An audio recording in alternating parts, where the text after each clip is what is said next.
오늘 저는 본문 말씀을 가지고 마음에서부터 죄를 승리하라, 두 번째 내용을 함께 나누겠습니다. 오늘 한번 본문의 제목을 같이 따라해 주시겠습니다. 마음에서부터 죄를 승리하라. 시작. 마음에서부터 죄를 승리하라. 옆에 성도 눈을 보시면서 마음에서부터 죄를 승리하세요라고 합시다. 시작. 마음에서부터 죄를 승리하세요. 네.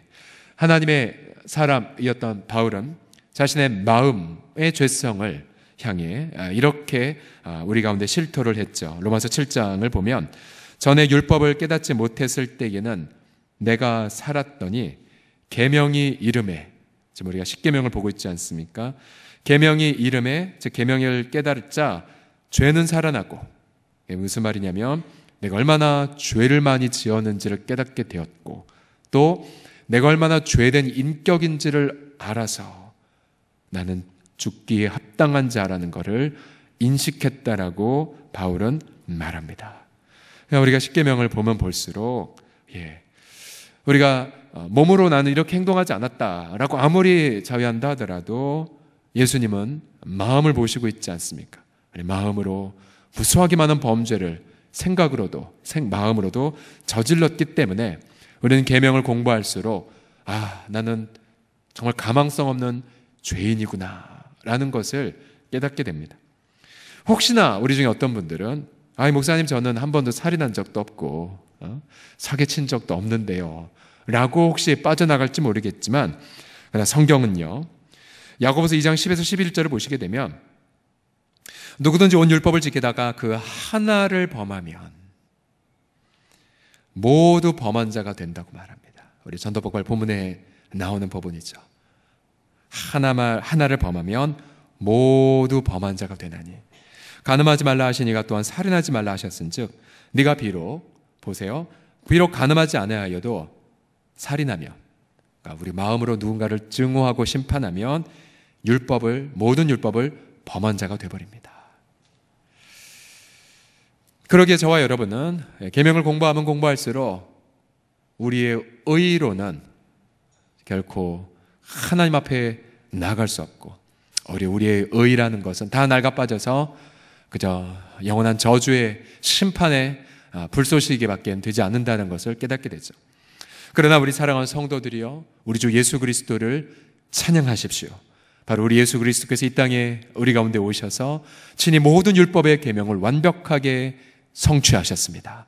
그래서 이제 우리가 죄를 지음으로 받을 모든 저주를 그가 대신 짊어지셨기 때문에, 대가를 다 갚으셨기 때문에 이제는 율법을 지킴을 통해서 얻는 의가 아니라 바로 예수 그리스도께서 성취하신 의가 믿음을 통해서 우리의 의로 전가가 되어버리죠. 그래서 예수 그리스도 때문에 우리는 의인으로 간주가 되어져서 오늘도 주님 앞에 담대하게 나아갈 수가 있습니다. 할렐루야. 그러면 예수님만 믿고 아무렇게나 살아도 될까요? 교회 열심히 다니는 자가 사회에선 믿지 않는 자처럼 사는 것이 가능할까요?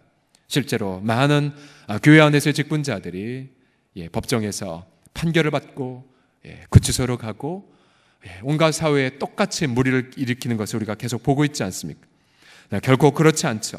예수님이 이 땅에 오신 이유는 단순히 우리 모든 저주의 소리를 자유케 하신 것뿐만 아니라 바로 우리로 모든 율법을 마음에서부터 지키는 자로 만들기 위해서라고 말합니다. 로마서 3장 31절을 다 같이 읽겠습니다. 시작. 그런즉 우리가 믿음으로 말미암아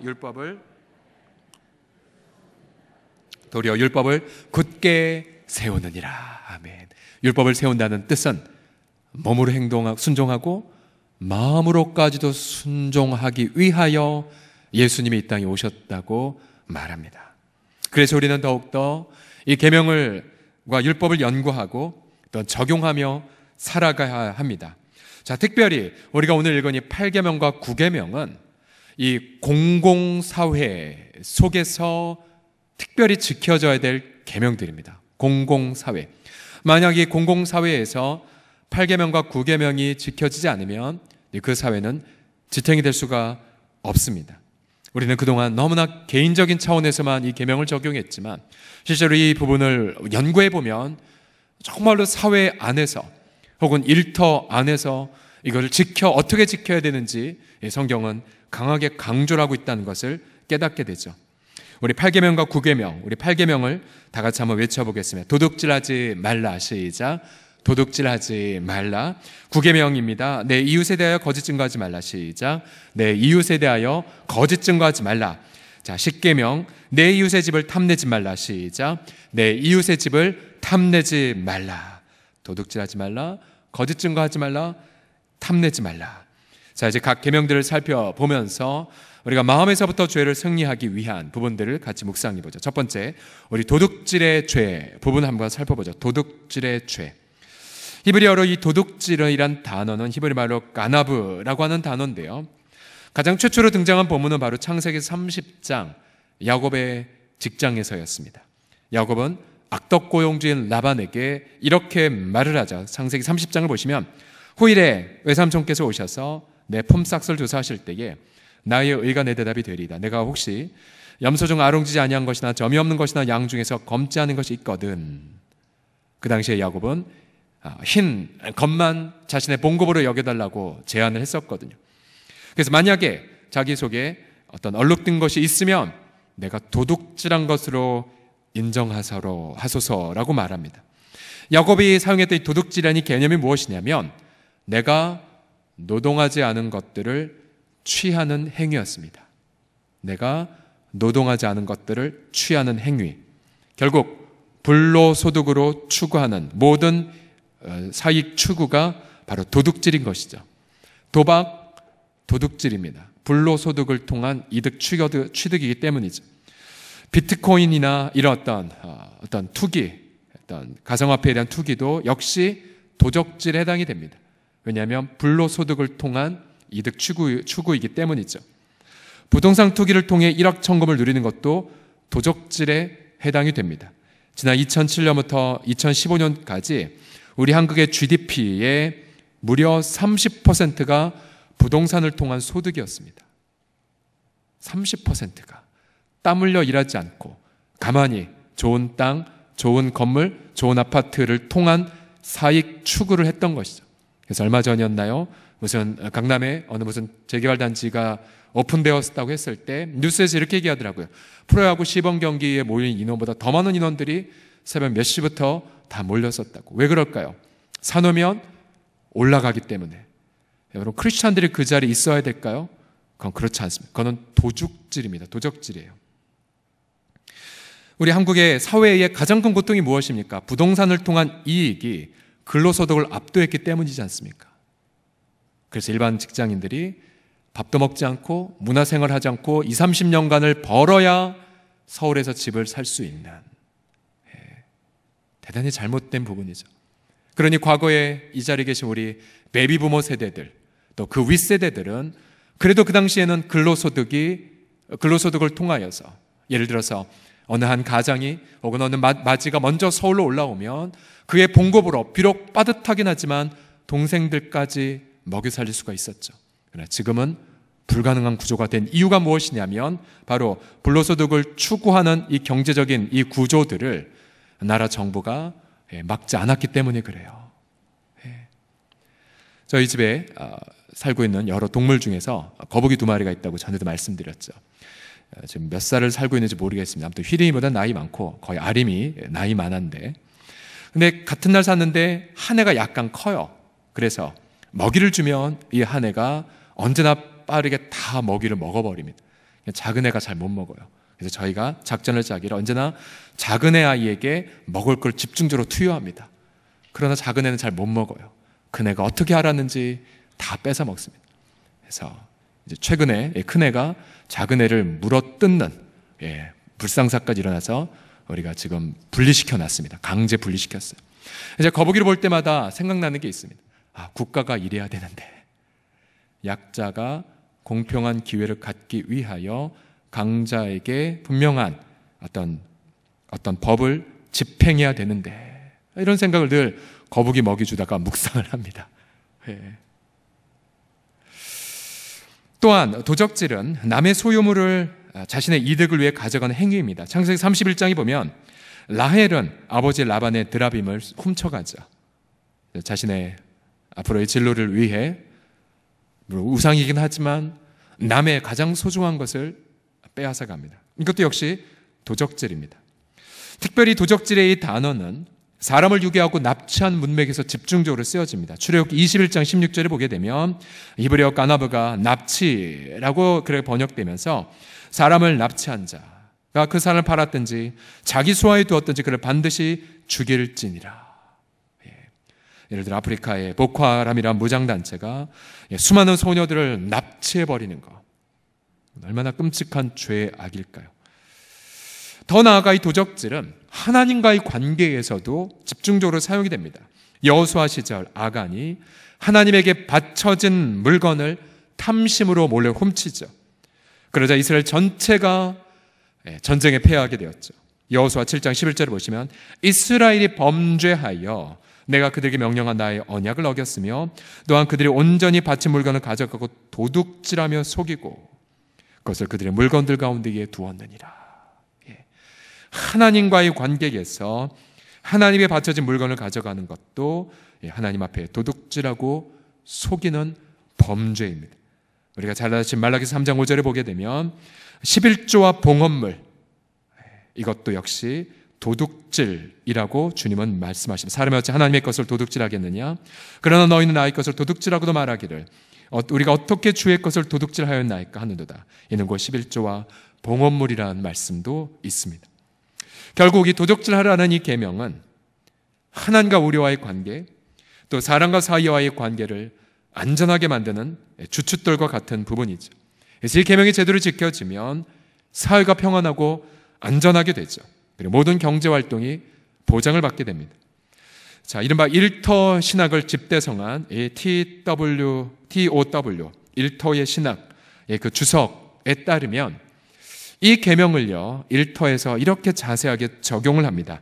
자, 화면을 보시면은 타인의 귀한 어떤 것을 소유주의 동의 없이 취득하는 순간 그것은 도덕 조적질이 된다. 자, 그 다음 자원이나 자금을 개인 용도로 착복하는 것도 도둑질이다. 판매 실적을 올리고 시장 점유율을 높이기에 사기를 치거나 가격을 올리는 것 역시 도둑질이다. 지금 인터넷 상거리의 가장 큰 문제 중에 하나가 이거이지 않습니까? 또 구매자가 실제와 다른 상황 속에서 구매를 하게 되는 것, 이런 열매 때문에 도둑질인 것이고요.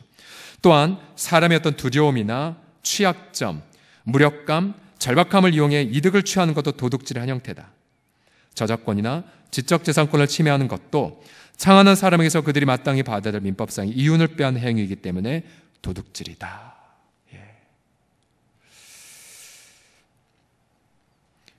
또 그 다음 보시게 되면은 이 TOW 주석에서 계속해서 이렇게 말합니다. 회사, 정부, 개인, 조합 및 기타 조직은 흔히 그들의 힘을 이용해 사람들에게 불공정한 임금, 가격, 재무조건, 근무여건이나 근로시간 등을 강요한다. 은행을 털거나 고용주의 것을 훔치거나 상점에서 들치게 하진 않는다 할지라도, 잘 들어보세요. 우리가 눈에 보이는 어떤 강도 행위를 안 한다 하더라도 불공정하거나 비윤리적인 관행을 따라 다른 사람에서 그들의 당연한 권리를 빼앗는 일에 우리가 알게 모르게 동참할 가능성이 크죠. 이런 관행을 거부하기 어려울 수도 있고 심지어 경력에 큰 제한이 될 수도 있겠지만, 밑줄 친 부분만 같이 읽어볼까요? 우리는 시작. 우리는 올바른 행동을 해야 할 소명을 받은 자의 사실을 기억해야 한다. 저는 이렇게 기도하고 있습니다. 저는 이 자리에 계신 우리 모든 일터에 계신 분들, 오늘 한번 나는 어떤 형태로는 직장에 한번 출근했다 왔다 한번 손 들어보시겠어요? 직장 출근하고 왔다, 본인 사업을 운영하든 가게를 했든 많으시잖아요. 여러분, 일터 현장에서 지금 우리가 잠깐 맛만 보았지만 도둑질 하지 말라에 해당되는 많은 유혹을 받으셨거나 아니면 관행의 이름으로 아니면 구조의 이름으로 그렇게 이미 동참하셔서 마음이 참담하신 분도 있으실 것입니다. 분명히 이 주석에서 말하죠. 우리는 올바른 행동을 해야 할 소명을 받은 자라는 사실을 기억해야 한다. 여러분들이 좋은 열매를 맺어보십시오. 그리고 일터에서 좋은 전리품을 거두셔서 정말 우리가 일터에서 어떻게 하면 우리가 이 도둑질하지 말라는 명령을 이렇게 순종할 수 있다, 혹은 내가 이렇게 지켰던 이런 불이익을 받았지만 하나님의 특별한 돌보심을 받았다라는 간증거리를 가져와 주십시오. 가져와 주세요. 그럼 어떻게 우리가 이 계명을 마음에서부터 승리할 수가 있을까요? 우리가 앞서 이 모든 계명들은 내 이웃을 내 몸과 같이 사랑하라 라는 한 말씀에 다 들어가 있다라고 나누었죠. 에베소서 4장 28절을 보시게 되면 이렇게 말하고 있습니다. 같이 읽어봅시다. 시작. 도둑질하는 자는 다시 도둑질하지 말고 돌이켜 가난한 자에게 구제할 수 있도록 자기 손으로 수고하여 선한 일을 하라. 보세요. 다시 도둑질하지 말고 그 다음 반드시 돌이켜 가난한 자에게 구제하도록 자기 손으로 수고하여 선한 일을 함으로 도둑질의 죄에서 벗어날 수 있음을 말하고 있습니다. 즉 우리가 돈을 버는 목적을 철저하게 이웃을 사랑하는 동기 그리고 무엇인가 구제하기 위한 목적으로 사업을 하거나 우리가 근로소득을 감당할 때 우리 도적질의 유혹에서 벗어날 수가 있다는 거죠. 주님 앞에서 열심히 땀 흘려 노동하고 또 주시는 것 앞에 감사를 고백하고요. 그러면 우리의 마음의 유혹에서 벗어날 수가 있고요. 무엇보다도 모든 것이 하나님께서 왔다는 것을 믿음으로 11조의 삶을 의무가 아니라 기쁨의 특권이죠. 11조의 삶을 신실하게 살아갈 때에 우리 양심은 도둑질의 목소리를 분별할 수 있고 담대하게 불이익을 무시해버릴 수가 있죠. 자, 저는 우리 크리스찬이라면 이 계명에 있어서 일터에서 사업 현장에서 아름다운 빛나는 모델들이 다 되시기를 예수님의 이름으로 축복합니다. 옆 사람이 이렇게 축복하겠습니다.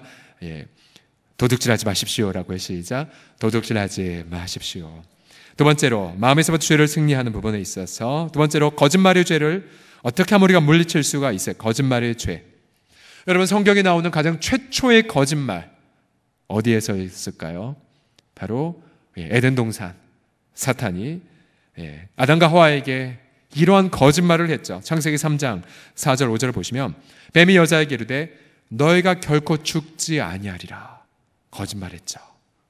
주님 분명히 먹는 날에는 죽으리라 하셨는데 결코 죽지 아니하리라. 너희가 선악하게 하는 나무 즉 하나님의 금령을 먹는 날에는 오히려 너희 눈이 밝아질 거야. 너희 하나님처럼 돼 선악을 할 줄 하나님도 아셔. 다 거짓말이었습니다. 그러나 아담과 하와는 거짓말에 미혹이 됐죠.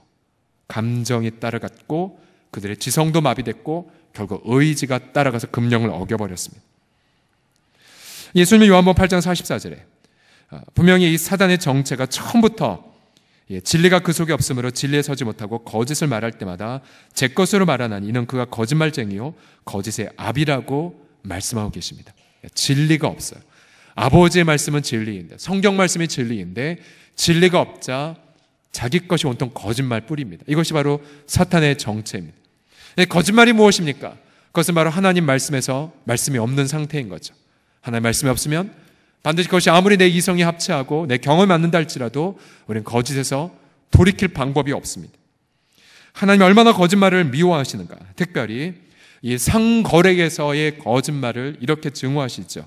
잠언 11장 1절을 보시면 속이는 저울은 즉 남에게 팔 때와 또 물건을 매입할 때의 기준을 틀리게 해서 내 이득을 취득하는 행위를 여호와께서 미워하신다고 말합니다.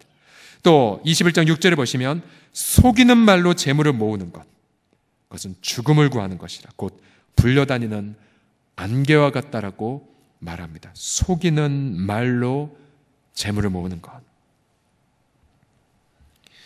앞서 인용했던 그 일터 신학을 보게 되면 브루그마이라고 하는 탁월한 학자의 글이 하나 인용이 되어 있는데요. 자, 거짓말을 어떻게 구체적으로 적용했는지를 한번 보십시오. 정치인들은 네거티브, 즉 부정적 선거 운동으로 경쟁자를 음해하려고 애쓴다. 또 가십기고가들은 중상모략으로 돈을 번다. 그 다음 보세요. 크리스찬 보시면 크리스찬은 거실에서 멋진 커피잔에 곁들인 다과를 먹으면서 남을 비방하고 교묘하게 악평을 일삼는다. 거짓말하지 마라. 이 말은 법정에서 거짓 증언하지 말라는 법정적 용어이거든요.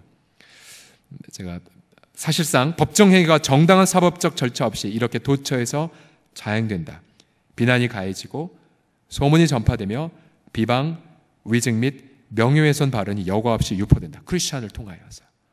여기에는 증거도 없고 변론도 없다.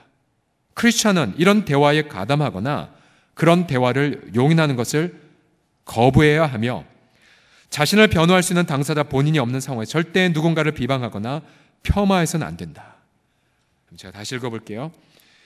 여기는 증거도 없고 변론도 없다. 크리스찬은 이런 대화에 가담하거나 그런 대화를 용인하는 것을 거부해야 됩니다.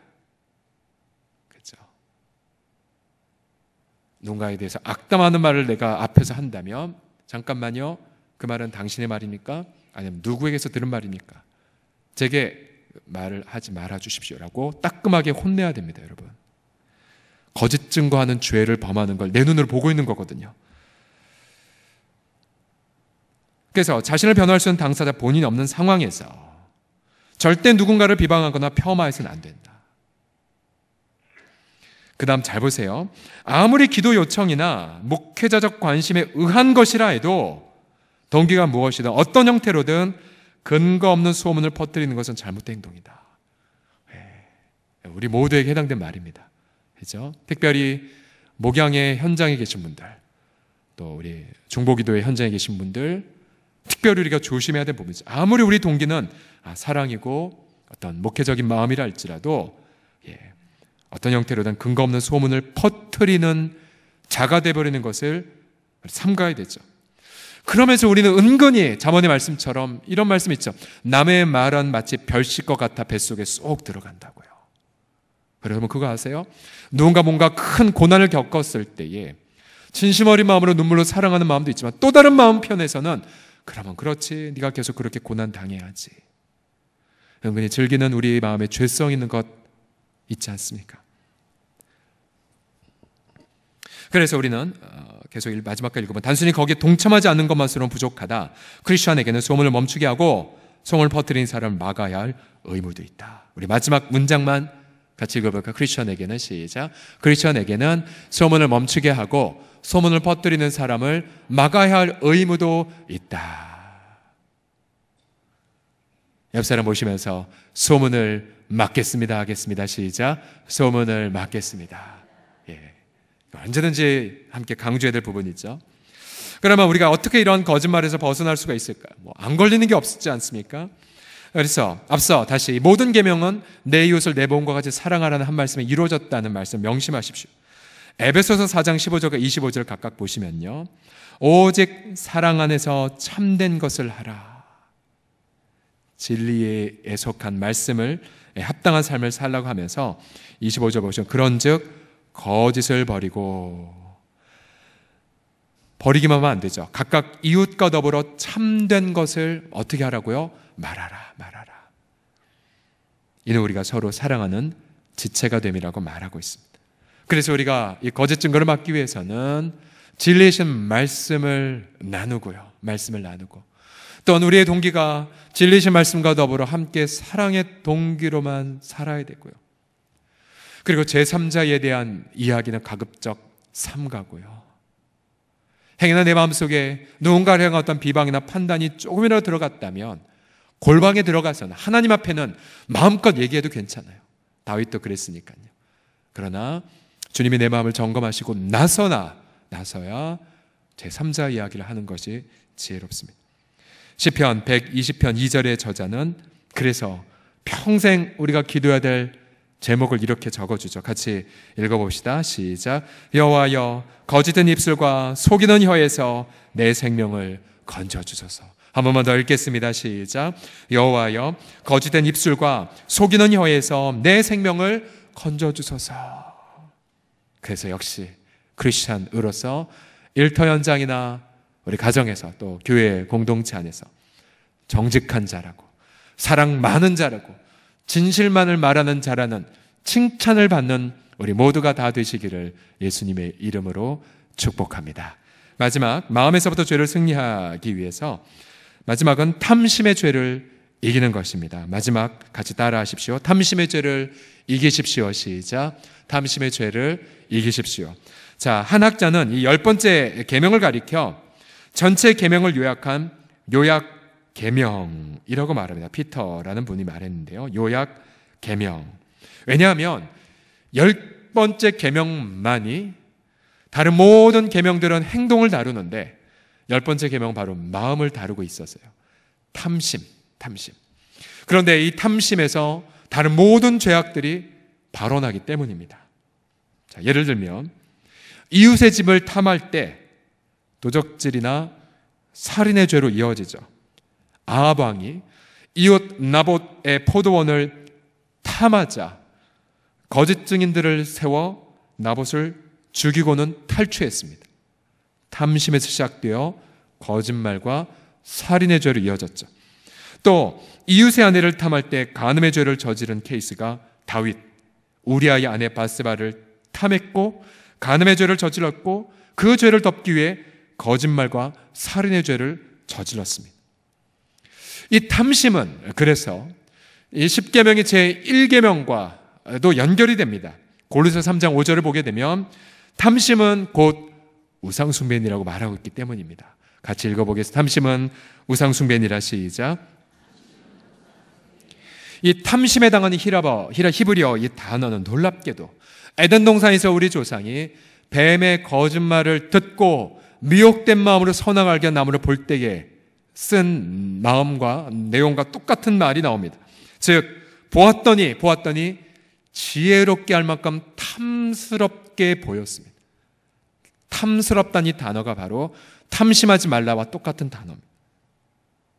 결국 이 탐심은 우상숭배죠. 하나님을 향해 반역하는 행위이고 하나님을 향해 불신하는 것이 바로 탐심의 시작입니다. 그래서 내 명예, 내 유익을 위해 하나님 앞에 불신하고 반역하는 행위가 바로 탐심입니다. 저와 여러분 아담과 하와의 후손이기 때문에 저와 여러분은 설명할 것 없이 우리 내면 속에 어떻게 탐심이 일어나서 하나님을 등지는지를 우리는 너무나 잘 알고 있습니다. 앞서 이 계명은 1계명과 연결된다고 말씀을 드렸죠. 우리 1계명은 반드시 서론과 더불어 읽어야 되는데요. 같이 읽어보시죠. 출애굽기 20장 2에서 3절입니다. 시작. 나는 너를 애굽 땅 종되었던 집에서 인도하여 낸 내 하나님 여호와이니라. 너는 나 외에는 다른 신들을 내게 두지 말라. 이스라엘은 어린 양의 피로 애굽에서 구속을 받았습니다. 그들은 값없이 해방을 받았죠. 그들이 자유를 받은 날 애굽 사람들에게서 은과 금과 보석과 각종 옷을 선물로 받았습니다. 그들은 자유를 받았고 또한 선물을 넘치도록 받았죠. 바로 이 부분에 탐심에서 벗어나는 길이 보입니다. 우리도 허물과 죄로 죽었고 또 사단에 의해 노예살이를 하고 있다가 우리 그리스도 예수의 보혈로 자유함을 받았습니다. 우리의 행위가 아니라 하나님의 전적인 은혜로 구속을 받았습니다. 또한 자신의 아들을 아끼지 아니하시고 우리에게 내어주신 하나님의 그 사랑으로 인하여서 우리는 우리 이 땅에 필요한 모든 일용할 양식을 공급받을 뿐만 아니라 이 땅에서 하나님의 나라의 가치를 이루기에 필요한 모든 선물들을 날마다 예수 그리스도 안에서 넘치도록 받고 누리고 나누고 있습니다. 우리가 만약 이러한 은혜들을 체험하게 되는 그 순간 우리는 내면의 우상에서 벗어나게 됐죠. 그리고 우리는 하나님 한 분만으로 만족하면서 기쁨으로 손해와 희생을 감수하게 됩니다. 지난주에도 나눠드렸던 청교도 신학자 존 오웬의 죄와 유혹에서 그는 신자가 일평생 내면은 잔존하는 죄의 세력을 죽이는 삶을 살아야 한다라고 주창을 합니다. 특별히 이 존 오웬은 이 죄가 어떻게 우리의 감정을 유혹해서 죄를 짓게 만드는지 세 가지로 설명을 합니다. 첫 번째로 죄는 우리 내면 안에서 어떤 우리 정신의 성향을 이용한다라고 말합니다. 정신의 성향. 무슨 말이냐면요.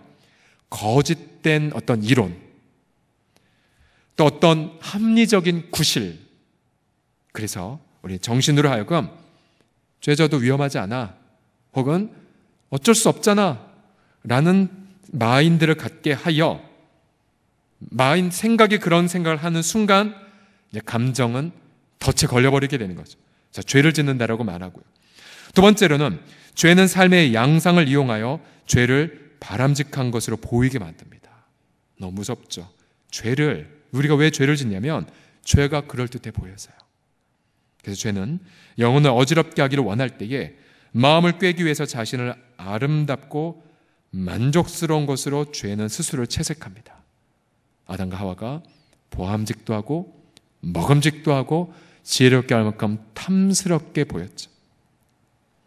결국 그래서 우리의 생각이 설득되어 죄를 짓는 것입니다.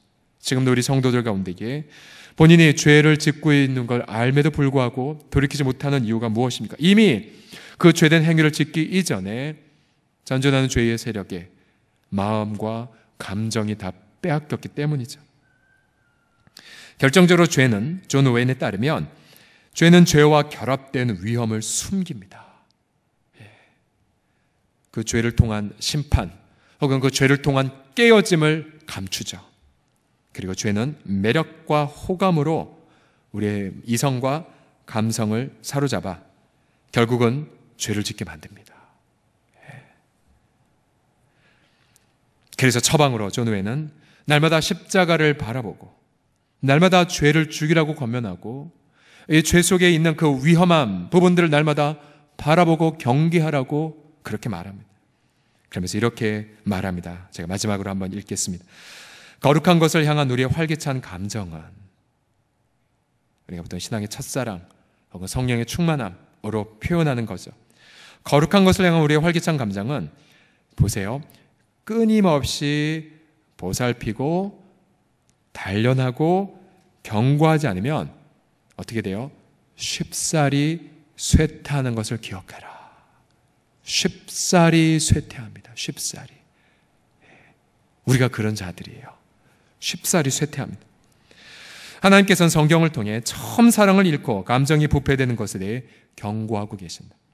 우리는 그러한 배교 행위를 예방하기 위해 부지런히 자신의 마음을 지켜야 한다. 우리 사랑하는 성도들이여, 하나님 앞에 마음을 깨우기 위하여 금요일 날 안락함을 포기한 채 이 자리에 나오셨죠. 그러기에 저도 그렇고 우리 성도님들 그렇고 우리 이렇게 결심하십시다. 우리 항상 깨어 있으십시다. 그리고 죄의 미혹을 경계합시다. 주님 오실 때까지 날마다 깨어 승리하고자 분투합시다. 그래서 우리 믿음의 선배들처럼 정직의 칭찬을 받고 성결의 칭찬을 받아서 마침내 하나님 앞에 영광이 되고 이웃에게 축복이 되는 우리 모든 성도들이 되시기를 예수님의 이름으로 간절히 축원합니다. 기도하겠습니다.